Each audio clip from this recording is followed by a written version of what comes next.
दोस्तों, शाम के समय स्वीटी अपने घर में कुछ काम कर रही थी। तभी अचानक से उनके पड़ोस का एक लड़का उसके पास आता है और उसे बताता है कि दीदी, आपके पिता को पुलिस ने पकड़ लिया है और उन्हें बुरी तरह से टॉर्चर किया जा रहा है। इसके बाद स्वीटी भागी दौड़ी थाने में जाती है और वहां जाकर जैसे ही अपने पिता की हालत देखती है तो फूट फूट कर रोने लगती है। इसके बाद वो सीधे दरोगा के पास जाती है और दरोगा से अपने पिता के क्राइम के बारे में पूछने लगती है। दरोगा देखता है कि एक लड़की उससे अपने पिता के बारे में पूछ रही है तो वह उसे धमका देता है और कहता है कि तुम्हें क्या लेना, इसने जो भी क्राइम किया उसके बारे में हम जानते हैं और हमें पता है कि इसने क्या किया है। लेकिन तभी जो स्वीटी होती है वो उसको आईपीसी की धाराओं के बारे में बताने लगती है और अपने मौलिक अधिकारों के बारे में बताने लगती है। अब जैसे ही दरोगा देखता है कि ये तो कानून छाप रही है तो इसके बाद उसे और भी ज्यादा गुस्सा आ जाता है और वो महिला सिपाही से कहकर उसे धक्के देकर वहां से बाहर निकलवा देता है। इसके बाद वो लड़की बाहर बैठकर फूट फूट कर रोने लगती है और अपने पिता की हालत के बारे में सोचती है और अपने देश के संविधान के बारे में सोचती है। क्या किया था उसके पिता ने ऐसा जब पुलिस वालों ने उसको पकड़ लिया था और क्या हुआ था। इससे आगे दोस्तों, इस कहानी में पूरी घटना की सच्चाई जानने के लिए वीडियो को अंत तक जरूर देखें।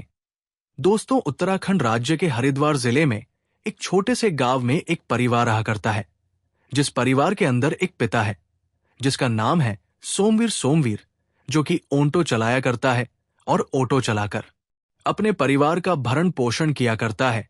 सोमवीर के घर में एक उसकी बेटी है और 2 उसके लड़के हैं। बेटी की उम्र 24 साल है, जिसने ग्रेजुएशन कर ली है और ग्रेजुएशन करने के बाद वो यूपीएस एसएससी की तैयारी कर रही है। लड़के अभी छोटे हैं जो अभी स्कूल में पढ़ा करते हैं।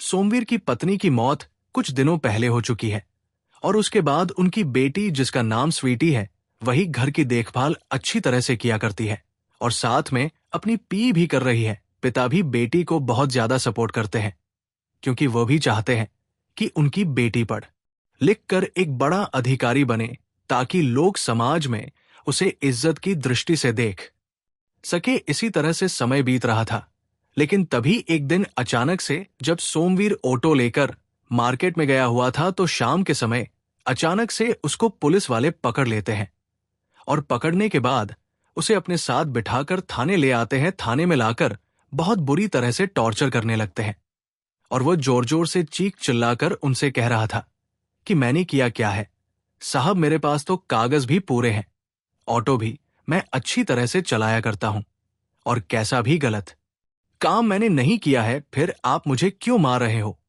क्यों मुझे परेशान कर रहे हो, आखिर मैंने ऐसा क्या किया है। लेकिन पुलिस वाले उसकी एक नहीं सुन रहे थे और वो जोर जोर से चीख रहा था।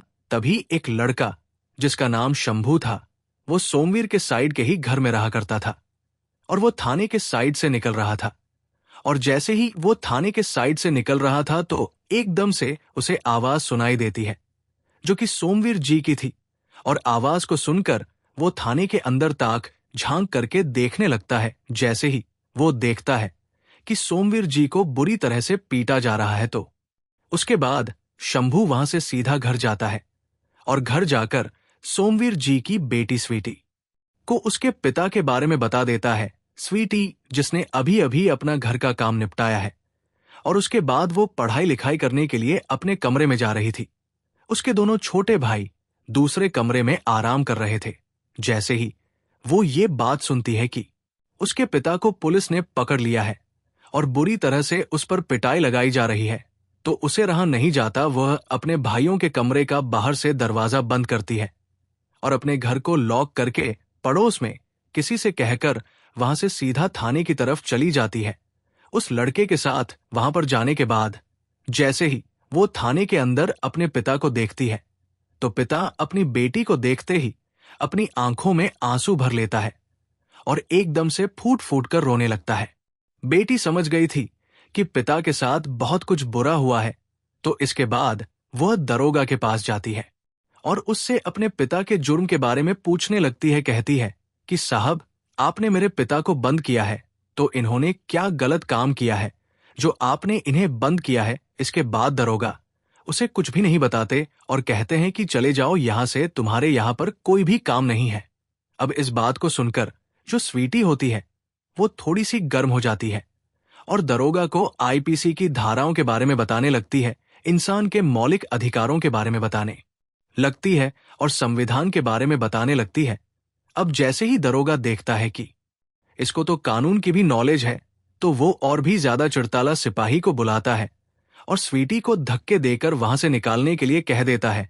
इसके बाद वहां पर महिला सिपाही आती है और आने के बाद स्वीटी को मारकर उसे थाने से बाहर कर देती है। थाने के बाहर एक पेड़ था, जिस पेड़ के नीचे चबूतरा बना हुआ था। स्वीटी जाकर उस चबूतरे पर बैठ जाती है और फूट फूट कर रोने लगती है। वो थाने की तरफ देखती है, लेकिन उसकी हिम्मत नहीं पड़ती कि वो अपने पिता के पास जाए और उससे बातें करे, क्योंकि वो अपने पिता का सामना नहीं कर पा रही थी। इसके थोड़ी देर बाद में जो लड़का उसका पड़ोस में रहने वाला था, शंभू, वो वहां पर आता है और वहां पर आने के बाद उसे बताता है कि दीदी, अगर आपको अपने पिता को छुड़ाना है तो मैंने पुलिस वालों से बात की थी। वो 0-0 के लिए बोल रहे थे, कह रहे थे कि अगर 0-0 दे देंगे तो इसको छोड़ दिया जाएगा, वरना कल इसे जेल में पहुंचा दिया जाएगा। अब इस बात को सुनने के बाद स्वीटी पैसों का इंतजाम करने के लिए तैयार हो जाती है और उससे कहती है कि भाई तू ऐसा कर, पुलिस वालों से बात कर ले, बात करने के बाद में जल्द से जल्द पैसों का इंतजाम करके हम लोग इन्हें लाकर दे देंगे। इसके बाद वो लड़का दोबारा थाने के अंदर जाता है और वहां के उसी सिपाही से बात करता है जिसने 0-0 में उसके पिता को छोड़ने का वादा किया था। उससे कहता है कि साहब, हम अभी पैसे लेकर आते हैं और आप इनको छोड़ देना। तो वो कहता है कि हाँ, अगर तुम जल्द से जल्द पैसे ले आते हो तो बात आगे नहीं बढ़ेगी। अभी तक एफआईआर भी रजिस्टर्ड नहीं हुई है और तुम्हारे पिता को छोड़ दिया जाएगा। उसके बाद स्वीटी उस लड़के साथ रिक्शा में बैठकर वहीं पर आती है जहां पर वो रहा करती थी और पड़ोसियों से कुछ रुपए मांगकर दोबारा से थाने पहुंच जाती है। वहां जाने के बाद उन पैसों को दे देते हैं और उसके पिता को छोड़ दिया जाता है। लेकिन दरोगा स्वीटी को वार्निंग देता है और कहता है कि आज के बाद अगर मुझे कायदा कानून सिखाने की कोशिश की तो तुम्हें और तुम्हारे पूरे परिवार को जेल में डाल दूंगा और फिर तू अपने कानून का सिक्का चलाती रहना। इस बात को सुनकर स्वीटी को दुख तो बड़ा होता है, लेकिन फिर भी वो अपने पिता को अपने साथ लेकर वहां से घर की तरफ चलने लगती है। जैसे ही थाने से बाहर पिता निकलता है तो एकदम से उसकी आंखों से आंसू टपकने लगते हैं। तो इसके बाद बेटी उसे संभालते हुए कहती है कि पिताजी, कोई बात नहीं, आप चिंता मत करो, आपके साथ जो कुछ भी हुआ उसका बदला मैं जरूर से लूंगी।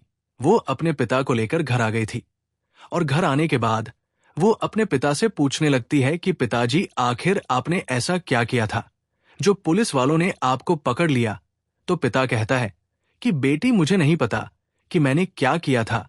मैंने कई बार इनसे पूछने की कोशिश की थी, लेकिन इन लोगों ने मुझे नहीं बताया। मैं तो आराम से अपना ऑटो चला रहा था, लेकिन अचानक से पुलिस वाले आए और मुझे पकड़कर सीधा थाने ले आए और मेरे ऊंटों को भी थाने में खड़ा कर दिया।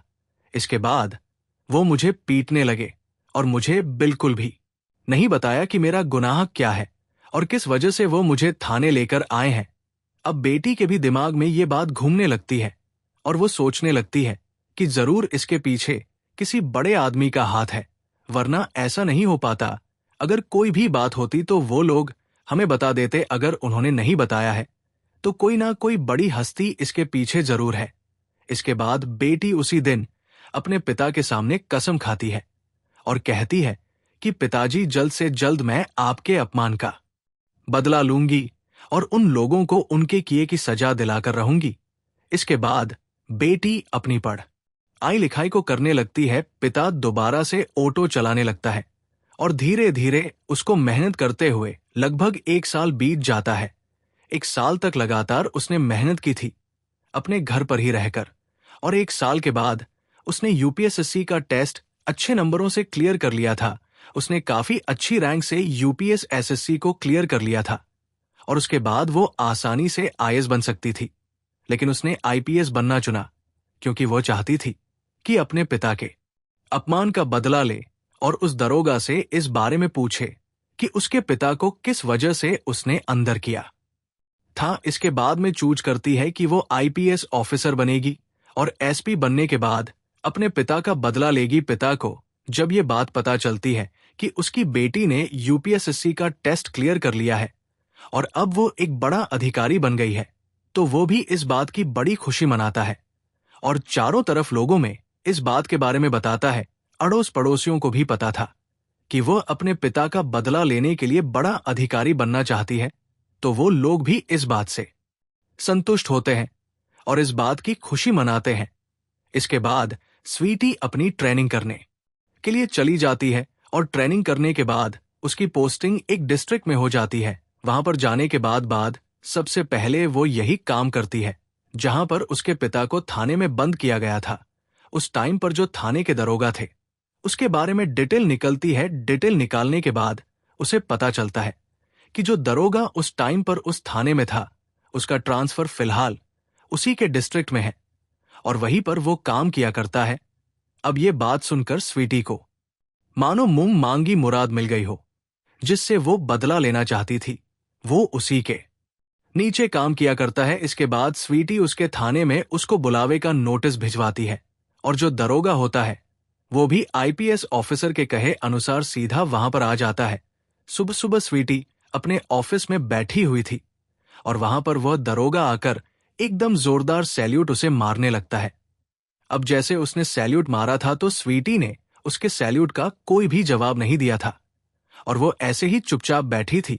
उसके बाद वो उसके बारे में पूछने लगती है और उसे उस बात की याद दिलाती है जिस दिन उसने स्वीटी का भी अपमान किया था और उसके पिता का भी अपमान किया था। वो कहती है कि आज से इतने दिन पहले तुमने एक ऑटो चालक को बंद किया था। बंद करने के बाद उस पर पिटाई भी लगाई थी और जब उसकी बेटी तुमसे पूछने के लिए आई थी तो तुमने उसके गुनाह के बारे में उसे नहीं बताया था। अब इस बात को सुनकर जो दरोगा था वो बड़ा ही हैरान हो जाता है और सोच विचार करने लगता है। कहता है कि मैडम, आपको उस केस के बारे में कैसे पता है? तो एसपी साहिबा कहती है कि जो लड़की वहां पर अपने पिता के बारे में पूछने के लिए आई थी वो लड़की और कोई नहीं, मैं ही वह लड़की की थी जिससे तुमने कहा था कि एक दरोगा के पास इतनी पावर होती है, वो चाहे तो तुम्हारे पूरे खानदान को जेल में बंद करवा सकता है। तो आज मैं आईपीएस इसीलिए बनी हूं ताकि मैं तुमसे बदला ले सकूं। तुमने मेरे पिता को बिना किसी गलती के जेल में बंद किया था और जब मैंने तुमसे पूछा तो तुमने मुझे बताया भी नहीं था। इसके बाद दरोगा एकदम से थरथर कांपने लगता है कि ये वही लड़की है जिसके सामने उसने अपनी वर्दी का रौब दिखाया था और आज वो उससे बड़ी अधिकारी है। इसके बाद दरोगा हाथ जोड़ लेता है और स्वीटी को पैरों को पकड़कर फूट फूट कर रो रो कर माफी मांगने लगता है। कहता है कि मैडम, मुझसे बहुत बड़ी गलती हो गई, मुझे माफ कर दो। स्वीटी उसे खड़े होने को कहती है और कहती है कि पहले तो दूर खड़े हो जाओ और सबसे पहले ये बताओ कि उस टाइम पर मेरे पिता की गलती क्या थी।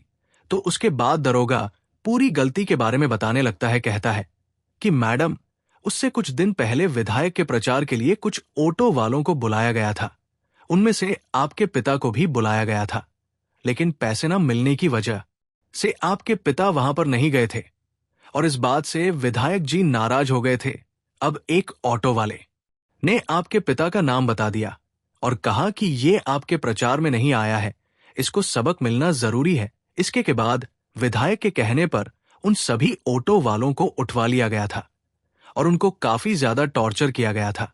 जिनके पैसे आ गए थे उनको तो छोड़ दिया गया था और जिनके पैसे नहीं आए थे उनको आगे जेल में डाल दिया गया था।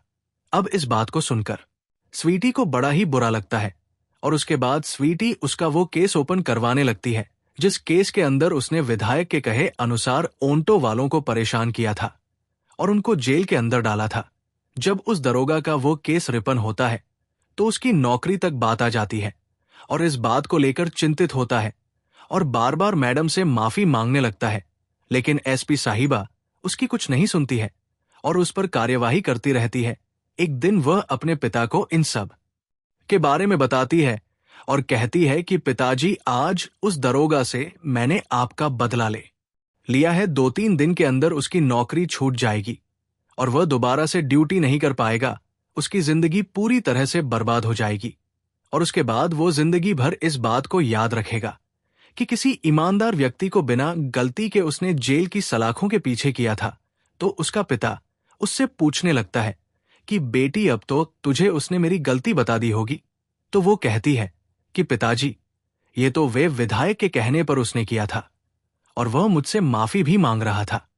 इसके बाद पिता अपनी पुत्री को समझाता है, कहता है कि बेटी, कोई बात नहीं, अगर जैसा उन्होंने हमारे साथ किया था वैसा ही हम उसके साथ करने लगे तो हम में और उनमें फर्क ही क्या रह जाएगा। वो भी बाल बच्चे वाला आदमी है, तो उसको तुम नौकरी से मत निकालो। अगर वो नौकरी से निकल जाएगा तो उसके बच्चों का भरण पोषण कैसे होगा। बेटी इस बात को मानने से मना कर देती है, कहती है कि नहीं पिताजी, उसने आपके साथ बहुत बुरा किया है और आपके आंसुओं के बारे में मुझे पता है। आप कितने दिनों तक परेशान रहे थे और आपको थाने में देख के बाद मुझ पर क्या बीती थी वो मुझे ही पता है।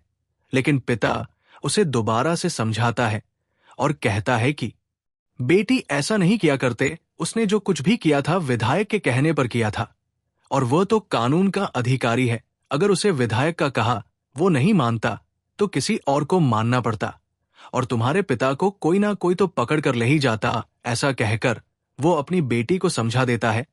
तो उसकी बेटी भी उसकी ड्यूटी को ना खत्म करके उसको सस्पेंड करवा देती है कुछ दिनों के लिए और फिर एक ऐसी जगह पर पोस्टिंग कर देती है जहां पर बैठकर वो केवल मक्खियां ही मार सकता था। इसके बाद स्वीटी इसी तरह से ईमानदारी और मेहनत से अपना काम करती रहती है और काम करते करते एक दिन विधायक साहब से भी टकरा जाती है। उस विधायक के बारे में उसने पहले ही इंफॉर्मेशन निकाल ली थी। अब वो विधायक नहीं था, इलेक्शन हारकर वो घर पर बैठा हुआ था और उसी दौरान उसके खिलाफ कोई व्यक्ति केस कर देता है।